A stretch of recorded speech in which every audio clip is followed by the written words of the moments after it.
নমস্কার বন্ধুরা, welcome back to my channel. এটা কিচেনের ব্লগ থেকে জানাই অনেক অনেক ভালোবাসা। আমরা সবাই ভালো আছি, আপনারা সবাই ভালো আছেন।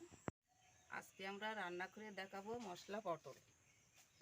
এই যে পটল, নারকেল, আদা, রসুন, পেঁয়াজ, জিরে, হলুদ, লবণ, গোটা গরম মশলা। এবার নারকেলটা কুড়িয়ে নেব, তারপরে পটলটা খোসা ছাড়িয়ে নেব। আমার খোসা ছাড়ানো হয়ে গেছে, আমি এবার এরকমভাবে কেটে নিতে হবে।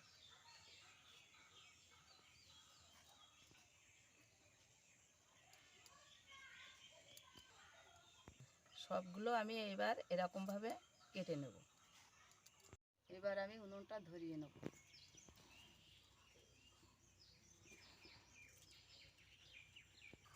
কড়াটা গরম হয়ে গেছে, এবার আমি তেলটা দিয়ে দেব। এবার পটলগুলো লাল লাল করে ভেজে নেব।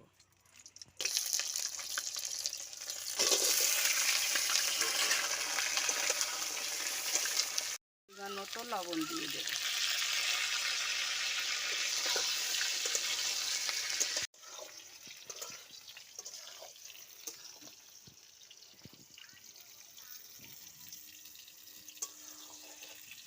পটলগুলো লাল লাল করে ভাজা হয়ে গেছে, এবার আমি তুলে নেব।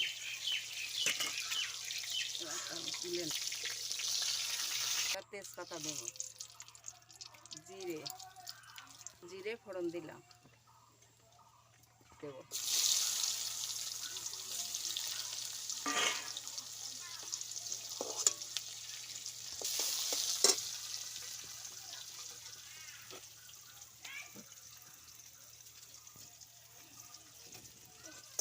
পেঁয়াজটা লাল লাল করে ভাজা হয়ে গিয়েছে, এবার আমি আদা, রসুন, পেঁয়াজ, জিরে, লঙ্কা বাটা দিয়ে দেবো। মশলাটা ভালো করে কষিয়ে নেব। এবার পরিমাণ মতো লবণ দেব, পরিমাণ মতো হলুদ দেব। মশলাটা কষা হয়ে গেছে, এবার আমি গোটা গরম মশলাটা দিয়ে দেবো।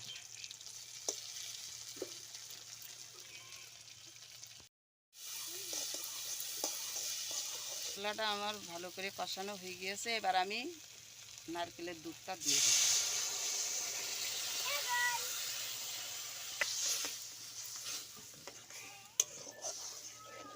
ফুটে উঠেছে, এবার পটলগুলো দিয়ে দেবো।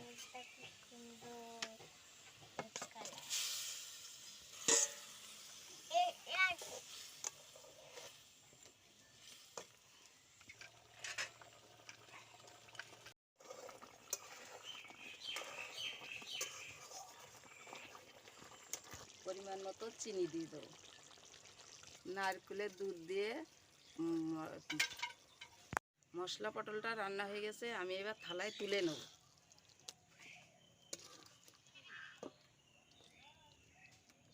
দুধ দিয়ে আমার মশলা পটলটা রান্না হয়ে গেছে। আপনাদের যদি ভালো লাগে লাইক, কমেন্ট, শেয়ার করে দেবেন। চ্যানেলটা অবশ্যই সাবস্ক্রাইব করবেন। ভিডিওটা দেখার জন্য অসংখ্য ধন্যবাদ।